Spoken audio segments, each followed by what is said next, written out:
ছাগলকাণ্ডে আলোচিত এনবিআর কর্মকর্তা মতিউরের প্রথম স্ত্রী লায়লা কানিজ লাকির ক্ষমতার কাছে অসহায় স্থানীয়রা। তার বিরুদ্ধে কথা বললেই চলতো হামলা মামলা।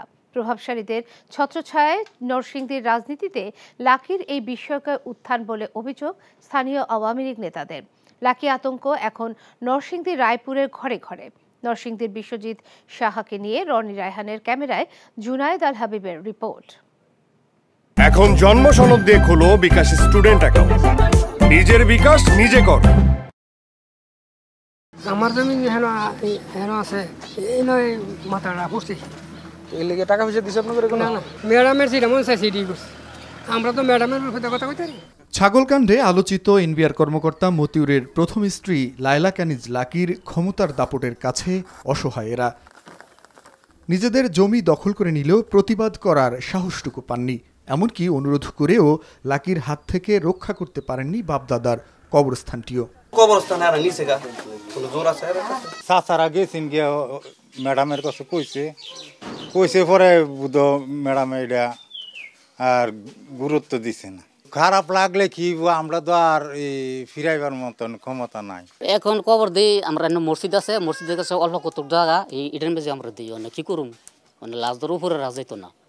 স্থানীয় প্রভাবশালী রাজনীতিকের ছত্রছায়ায় নরসিংদীর রাজনীতিতে বিস্ময়কর উত্থান এই নারীর ক্ষমতার কাছে অসহায় স্থানীয় আওয়ামী লীগ নেতাকর্মীরাও। রাজু সাহেবে ওনাকে সমর্থন দিয়েছে বলে উনি আজকে এত ক্ষমতাধর হয়েছেন।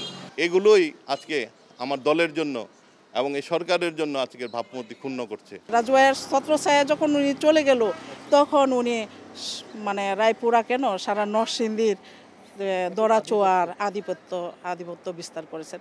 হ্যাঁ, তিনি সকল ক্ষমতার দরাচোয়ার বাইরে আর কি।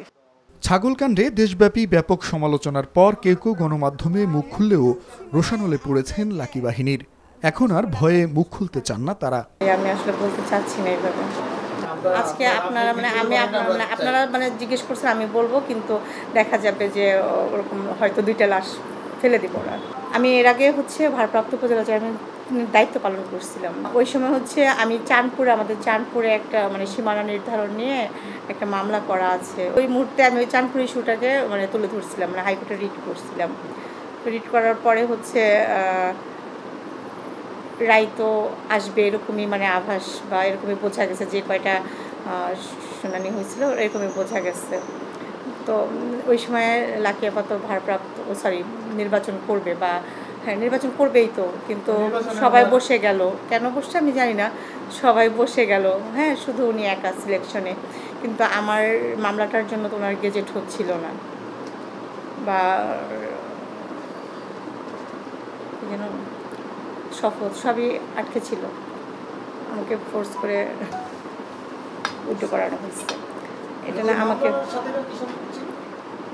বলা হয়েছে 1000 টাকা বরাদ্দ আমার জন্য, আমার হাজব্যান্ডের জন্য 2টা বুলেটের দাম 1000 টাকা।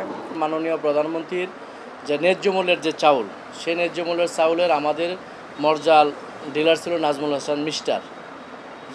সেই মিস্টার ডিলার থাকা অবস্থায় সেই চাল বিতরণ সময়ের কালে রাত্রে 600 বস্তা চাউল তার কাছে বিক্রি করে দেয়, এবং সেই চাউল সে নিয়ে গরিবের চাউল নিয়ে সে মানবতার ফেরিওয়ালা সাজে, এবং সেই চাউলগুলি মানুষের মধ্যে সে বিতরণ করে দেওয়ার জন্য নিয়ে যায়। তাৎক্ষণিক যে বিষয়গুলি উনি করছে সেই বিষয়টাকে পর্যবেক্ষণ করে তখন আমি সেই বিষয়টা ফেসবুকের মাধ্যমে লিখি। পোস্ট করার পর থেকে উনি আমার সাথে বিভিন্ন কার্যক্রমে উনি আমার বিপক্ষে মাঠে নেমে সরাসরি অবস্থান করে আমার বিরুদ্ধে উনি 8টা মামলা করাইছেন। মতিউর লাকির কর্মকাণ্ডে বিব্রত রায়পুরাবাসীর দাবি, সঠিক তদন্তের মাধ্যমে সরকার তাদের বিরুদ্ধে দৃষ্টান্তমূলক ব্যবস্থা গ্রহণ করবে। জুনায়েদ আল হাবিব, এনটিভি নিউজ, রায়পুরা, নরসিংদী।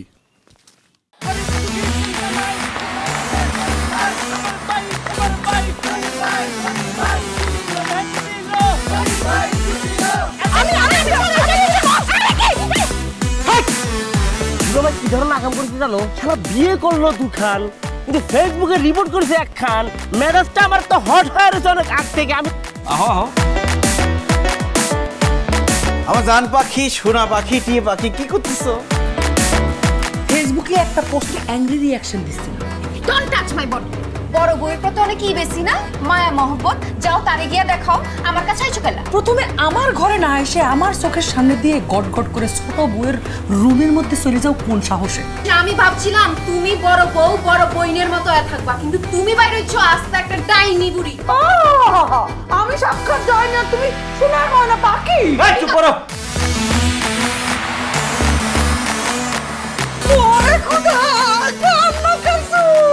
গুলশান বনানীর মায়েরা যেমন চুল কালার করে না, আমার তো মনে হইতেছে গনি মিয়া কোনো গুলশান বনানীর মডার্ন মায়ের প্রেমে পড়ছে। আমি জীবনে বিয়া যদি করি একখান করবো দুইখান করবো না। তোর তিনটা আমার করব। আরে কি করতেছ? আরে বাইরে করতে বাইরে যা কইছি শুনো, গড়তে বাইরেও তুমি কি করতেছ? তুমি কোথায় যাচ্ছ স্বামী আমার? হ্যাঁ তুমি ছাড়া মোর কোনো গতি নাই, তোমার ঘরে একটুখানি দাও ঠাই। দেখাই দিচ্ছে ছোট বউ তার আসল রূপ, নাগিনী সাপিনী। শুনছি ভালোবাসা টিকে থাকে বিশ্বাসের উপর, আমার উপর তোমাদের সেই বিশ্বাস ছিল। আজকে দেখতেছি আমার উপর আর কোনো বিশ্বাস নাই। যেহেতু বিশ্বাস নাই, তোমাদের সাথে থাকার কোনো ইচ্ছা আমার নাই।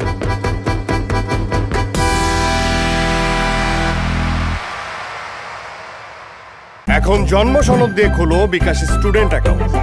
নিজের বিকাশ নিজে কর।